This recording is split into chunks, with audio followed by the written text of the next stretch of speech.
49 में 2 जोड़ दे कितना हो जाएगा? 49 में दो जोड़ने हैं, दो जोड़ने हैं। आप कैसे जोड़ा था आपने? राजस्थान के श्री गंगानगर से शिक्षा व्यवस्था पर बड़ा सवाल खड़ा करने वाली तस्वीर सामने आई है, जहां स्कूल तो है, शिक्षक भी है, मगर पढ़ाई बिल्कुल नदारद। बुधवार सुबह जब शिक्षा एवं पंचायती राज मंत्री मदन दिलावर अचानक राजकीय उच्च प्राथमिक विद्यालय पहुंचे तो जो सामने आया उसने पूरे सिस्टम की पोल खोल दी। स्कूल के प्रिंसिपल गिरजाशंकर बिना परमिशन गायब, 2 अन्य शिक्षक भी बिना सूचना अनुपस्थित। मगर असली झटका तो तब लगा जब पढ़ाई का स्तर सामने आया। कागजों में सब कुछ ठीक, 32 बच्चों पर 6 शिक्षक, मगर हकीकत में पढ़ाई इतनी कमजोर कि 8वीं का छात्र 39 को 2 से जोड़ने पर 60 बता देता है। यह सिर्फ एक गलत जवाब नहीं था, बल्कि पूरी व्यवस्था की नाकामी का एक आईना था। मंत्री ने जब ये सुना तो मौके पर ही शिक्षकों को कड़ी फटकार लगाई और साफ तौर पर कहा कि यदि बुनियादी गणित भी नहीं आती तो पढ़ाई आखिर हो क्या रही है। वहीं आप देखिए कि गांव की आबादी तकरीबन 700, मगर स्कूल में महज 32 बच्चे। यह आंकड़ा भी अपने आप में कई तरह के सवाल खड़े करता है। क्या अभिभावकों का भरोसा सरकारी स्कूलों से उठ रहा है, या फिर सिस्टम ने खुद ही बच्चों को दूर कर दिया है? निरीक्षण यही नहीं रुका, कक्षा 7 में सिर्फ 3 छात्र मौजूद मिले और अधिकारी जवाब देने की स्थिति में कतई नहीं थे।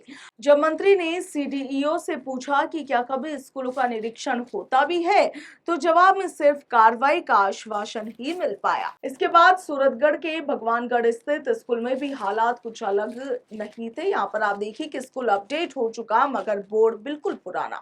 शौचालय में पानी नहीं है, लड़के और लड़कियों के टॉयलेट तक उल्टे लिखे हुए हैं। यह सिर्फ लापरवाही नहीं, बल्कि जिम्मेदारी से पूरी तरह मुंह मोड़ लेने वाली तस्वीर भी है। मंत्री ने साफ शब्दों में चेतावनी दी कि अब लापरवाही कतई बर्दाश्त नहीं होगी। जो शिक्षक या प्रिंसिपल अपने कर्तव्य को गंभीरता से नहीं ले रहे, उनके खिलाफ सख्त कार्रवाई तय है। हमने पंचायत राज विभाग का स्वच्छ भारत मिशन और हमारा जल ग्रहण विकास और अन्य पंचायत राज के जो घटक है उनकी समीक्षा की।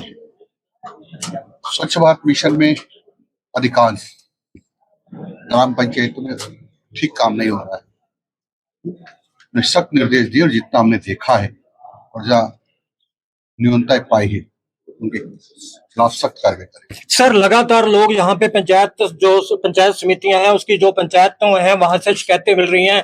भ्रष्टाचार मोटे सतह पे हुआ। अभी विजयनगर की पंचायत समिति की बात करें तो शिवपुरी पंचायत के अंदर मोटे तौर पे भ्रष्टाचार हुआ है और जांच के नाम के ऊपर अधिकारी जो है वो लगातार लीपापोती करने पे लगे। आज ही कर दिया है, आज अखबार में पढ़ा था मैंने, उस कागज मेरे पर लोगों ने भी दिए।